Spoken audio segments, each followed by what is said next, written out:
Hey all, I am sorry I haven't kept up on my videos with rock cutting or cabbing or pottery because this summer we have been consumed with trying to find a new house out in Sandy, which is about 20 minutes, 30 minutes from the Portland area. Buying a home in Portland 2021, what is that like? Stupid. Homes are heavily overpriced right now, even mobile homes, which is just absolutely blowing my brain.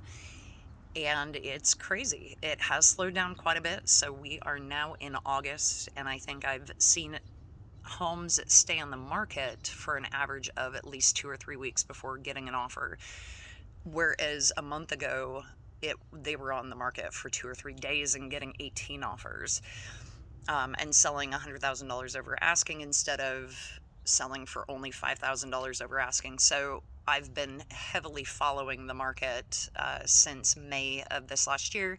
We were hit with a storm pretty heavy in February, so that took us out of buying until we got the storm debris cleaned up, which we did. I'll show you photos of that here later. I'm very happy with how things turned out.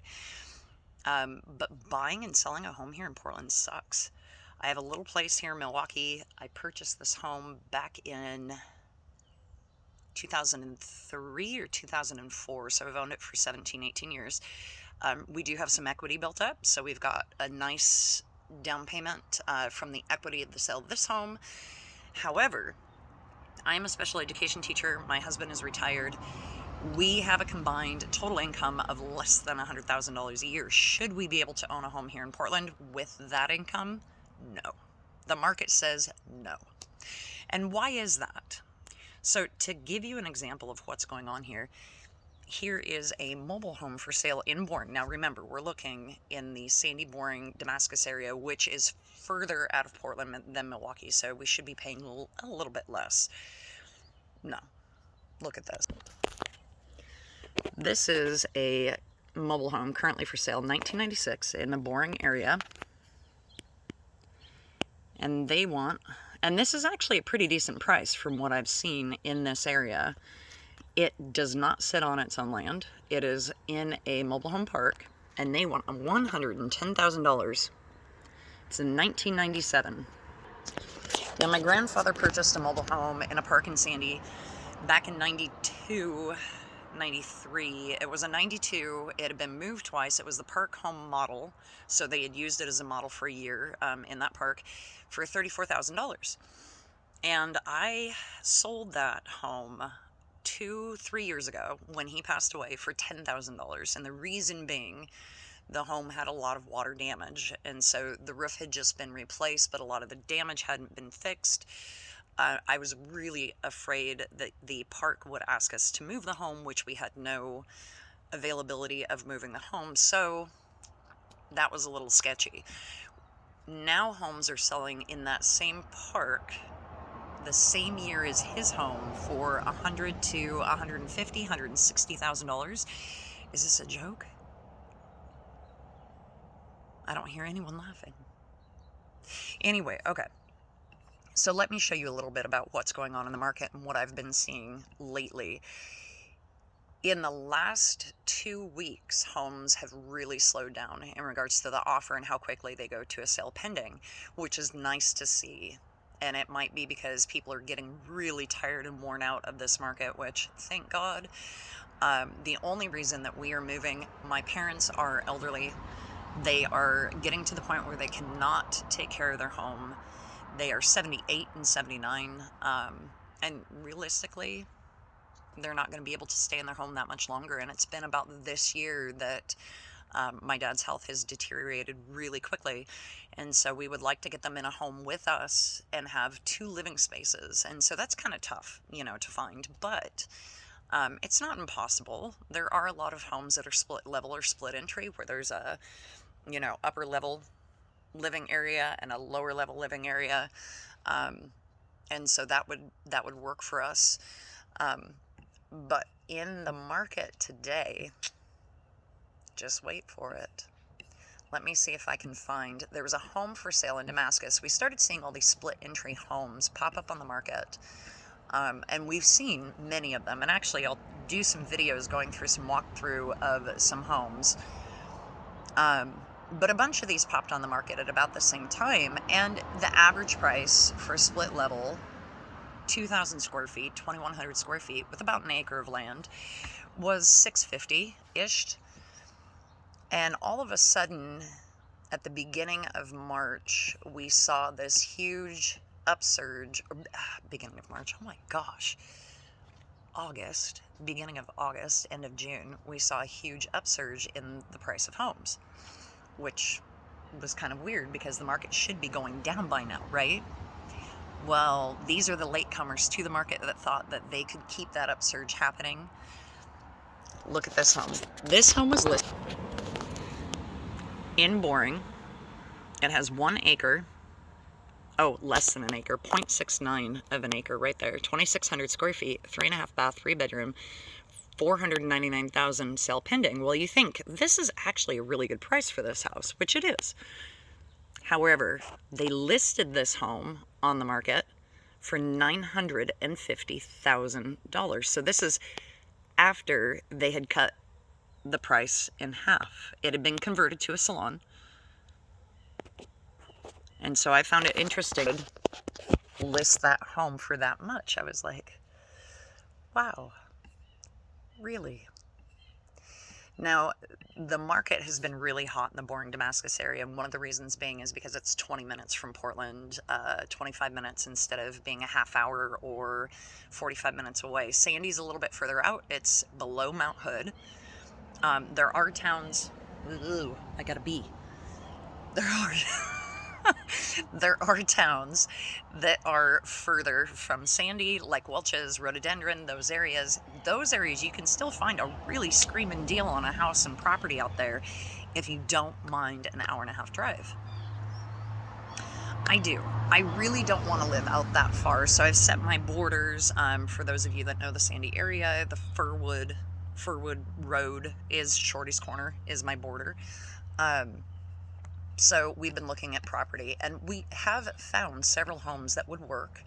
However, some of the homes that would work cost a little too much. Some of the homes that,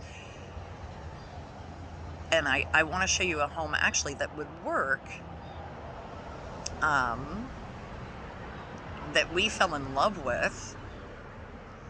However, it's at the, again, remember, $100,000, less than $100,000 a year is what we earn. So because I'm a special education teacher and my husband's retired and we are foster parents for Oregon Youth Authority, which, yeah, so my life is like, I can't really advertise my life because all of it's, HIPAA related, and, you can't post photos of you and your kids on your Facebook until they're over 18. And anyway, it's just a nightmare. But we found a home that we really did fall in love with.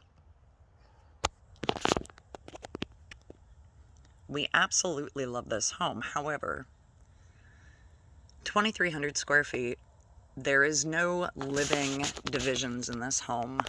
It is master upstairs, living quarters, and then a basement, non-conforming basements, no windows. So how they could label that as living square footage, I don't know. Beautiful property though, and right on the edge of a subdivision, 2.6 acres. So honestly, the bank, we called the bank about this, and with our income, they kind of capped us at a $450,000 loan and said anything over that you're paying cash for, or your equity from your home would have to pay for. And that's just a little too much.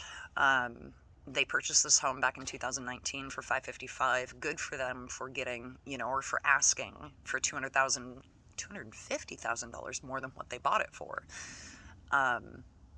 In 2 years, I mean, that's great.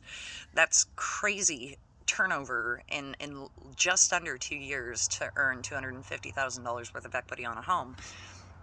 Granted, they did do the roof, so that was an expense that came out of their pocket. And so, that's what we're finding though, is homes that are just bloated. The Zestimate on this home is $804, something like that. Dang it. He's a honeybee. He needs to go away. Don't sting me or you'll die. Ay, ay, ay. But what I'm seeing on realtor.com, which is a website that I'm using, is the prices for home values seems to be very different from what you find on Zestimate. So nobody uses the Zestimate, and actually I've had realtors tell me don't even look at Zillow, not even for the sales of the homes, because the Zestimate is so off that it'll just drive you bonker nuts. When you look on this website, this is realtor.com, this is the estimate for this home. And so here, okay, back to the Zestimate and estimates that are given online. And what I've noticed and what realtors are telling me is that don't pay attention to those estimates. And the reason being is because they are so overpriced. On the A-frame home that we're looking at, that we have fallen in love with, the Zestimate is $831, so $831,000, while as, and I'll show you here for the Redfin has estimated this home at $794,000. And then if you go to the realtor.com website that I was at and go to the estimates, because I like this site because it gives you the taxes. This is realtor.com. It gives you the tax. It gives you everything that you need to know about the home. Here are the different home evaluations. So they do it based on these different companies here, which I've never looked into these companies. So their estimates, though, are usually really low. So 543, 49, 464, and then you can see, trace it back these different years and see how it's bounced significantly, and see how it's leveled out here at the end of 2021. And then you can see where the asking price is. And so when it comes to figuring out a home's value, it's tough.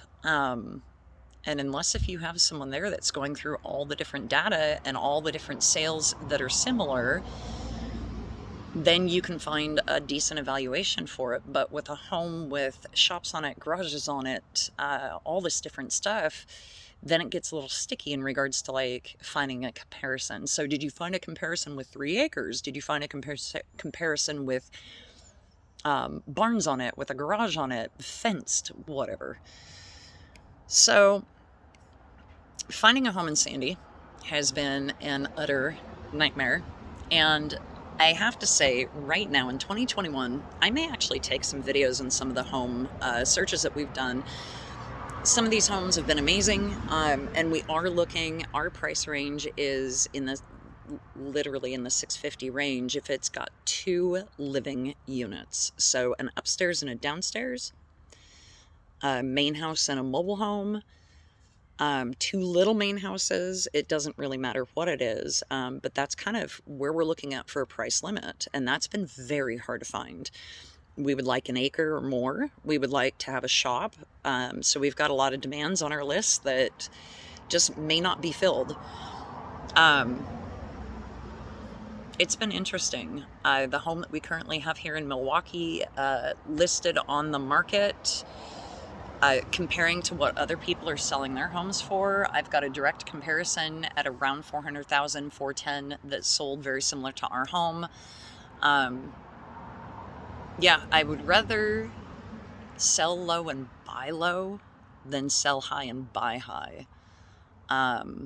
We really do not want to sell our home until we find another home. And the reason being, if we sell our home and we can't find a home for, let's say, 6 months, what have we lost in those 6 months? Have we lost $50,000 in equity? Have we lost $25,000? Can we afford to lose that? No. I'm a special education teacher. My husband's retired and we foster, so we can't afford to be not owning a home in this market, because that is the collateral that will get us to the next house. So I'll actually do updates. We're hopefully going to be seeing more homes at the end of this week, and maybe I'll take the camera along and show you a few homes. All right. But if you're looking for a home in 2021 in Portland, market's stupid right now. Just remember that.